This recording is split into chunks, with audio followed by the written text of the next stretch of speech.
नमस्ते। आज हम लोग एक नए एपिसोड के साथ यहाँ पर आए हुए हैं।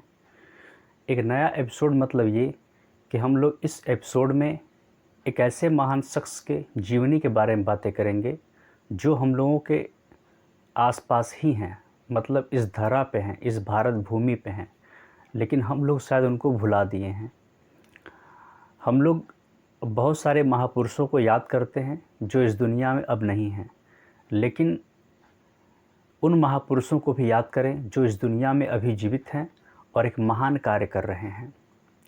तो आज की जो हम लोगों की कहानी है, एक सच्ची कहानी जो हम लोगों के बीच में उपस्थित हैं, उस महान पुरुष की कहानी हम लोग आपको बताने आए हैं। और उन महापुरुष का नाम है श्री कृष्ण कुमार मिश्र। श्याम साधु का आप लोगों ने नाम सुना होगा। जो लोग नहीं सुने होंगे आज सुन लेंगे। श्री श्याम साधु रायबरेली ज़िले के हैं और उनको हम लोग मंकी मैन के नाम से भी जानते हैं। तो श्याम साधु का जन्म पहले हुआ था आपका उस ज़िले में, हजारीबाग ज़िले में, बिहार में, एक थाने के अंतर्गत, और 1937 में 2 जून के आसपास। इस तरह से देखा जाए तो वो 84 साल के हो गए हैं और उनकी क्षमता देखने लायक है। जब वो 8 साल के थे, 8 साल तक वो अपने मामा के घर यानी वाराणसी में रहें। फिर उसके बाद वो चले गए अपने पैतृक घर रायबरेली में। उनकी शादी हो गई। फिर उसके बाद उनकी 2 लड़कियां हुई। जब वो ससुराल गए तो अपने काम से लोगों को प्रभावित करने लगे। वो वहाँ पे कुत्तों को, जानवरों को, गायों को, बेसहारा लाचार जानवरों जैसे बंदरों की सेवा करते थे। तो लोग उनको पागल कहते थे। कोई बोलता था कुत्ता बाबा, कोई बंदर बाबा, तो कोई गाय बाबा, इस तरह से कोई पागल बाबा, तरह तरह का नाम उनको दिया जाता था। ससुराल वाले भी परेशान, और उनकी पत्नी एक अध्यापिका थी, तो वो भी इनसे तंग थी। तो उन्होंने क्या किया कि एक बार इन लोगों में विवाद बढ़ा, तो बाबा जी वहाँ से हट करके फिर अपने घर रायबरेली आ गए दोनों पुत्रियों के साथ। दोनों पुत्रियाँ उनका इस काम में हाथ बटाती थीं। तो ये लगातार उन्होंने करीब हज़ारों गायों, 15 से 20 हज़ार बंदरों, इतने लोगों का कल्याण किया। मतलब इतने सारे जानवरों का उन्होंने रक्षा किया। करीब 300 से ज़्यादा जानवरों, मतलब गायों की तो उन्होंने जान बचाई, और करीब 60, 70, 80 से ज़्यादा, लगभग 200-300 हो गया होगा अब तो, बंदरों की जान बचाई। और अभी तक उन्होंने लाखों बंदरों को भोजन करा दिया है और कई हज़ार गायों को भोजन प्रत्येक दिन करा देते हैं, हर महीने मिला करके। तो इस तरीके से उन्होंने करोड़ों की संपत्ति उसमें लगा दी।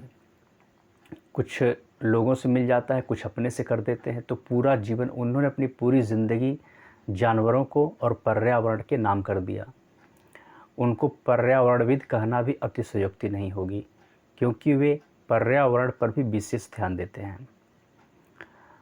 दोस्तों, वो हर जानवर में समान भाव रखते हैं। उनका एक बार इंटरव्यू हो रहा था, तो उन्होंने बोला कि हर प्राणी में मैं समान भाव देखता हूँ।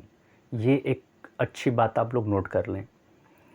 उनका कहना था उस न्यूज़ एंकर से, जो पत्रकार उनका इंटरव्यू ले रहा था। और दोस्तों, उन्होंने करीब कई आंदोलन किए।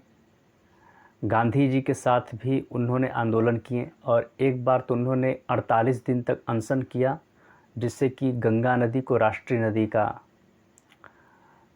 नदी का नाम मिला। तो उनमें उनका योगदान रहा।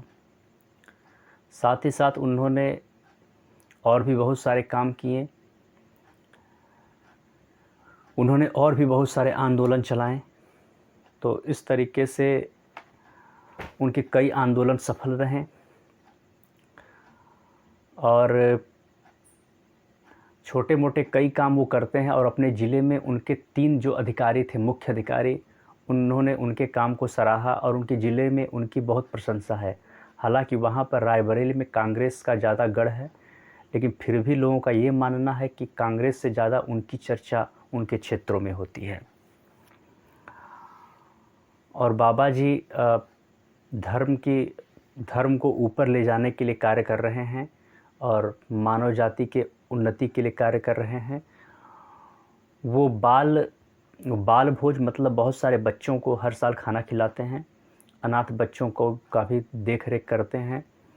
अपने घर में ही आंगन मतलब घर में ही द्वार पे ही उन्होंने कब्रिस्तान बना रखा है जानवरों का, जिसमें हर जो भी जानवर मरता है उसका वे यथोचित संस्कार करते हैं। और जो बंदर मरते हैं उनका वो ध्वज लपेट करके उसका भी संस्कार कहीं और करते हैं। तो इस तरीके से वे कई तरह के कार्य करते हैं। और जो जानवर तकलीफ़ में रहता है उसको अपने घर पे रख कर उसकी मरहम पट्टी करके उसकी सेवा भी करते हैं। तो बाबा इस धरती पे एक मनुष्य अवतार में देवता हैं और अभी 84 साल के हैं और वो लगातार काम कर रहे हैं। तो इनको श्याम साधु के नाम से जाना जाता है।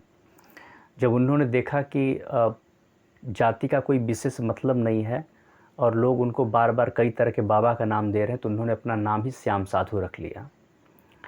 और जब उनकी बातों का और उनके विचार का जब पत्रिकाओं में और न्यूज़पेपर्स में प्रकाशित होने लगा उनका कार्य, तब जा कर के वो ठीक से अपना काम करना शुरू किए, क्योंकि नहीं तो लोग उन्हें पागल घोषित कर दिए होते हैं। तो बाबा जी ने बहुत महत्वपूर्ण कार्य किया है और उनका एक यूट्यूब चैनल भी है श्याम साधु के नाम से, तो वहाँ पर भी जा कर के आप उनको देख सकते हैं।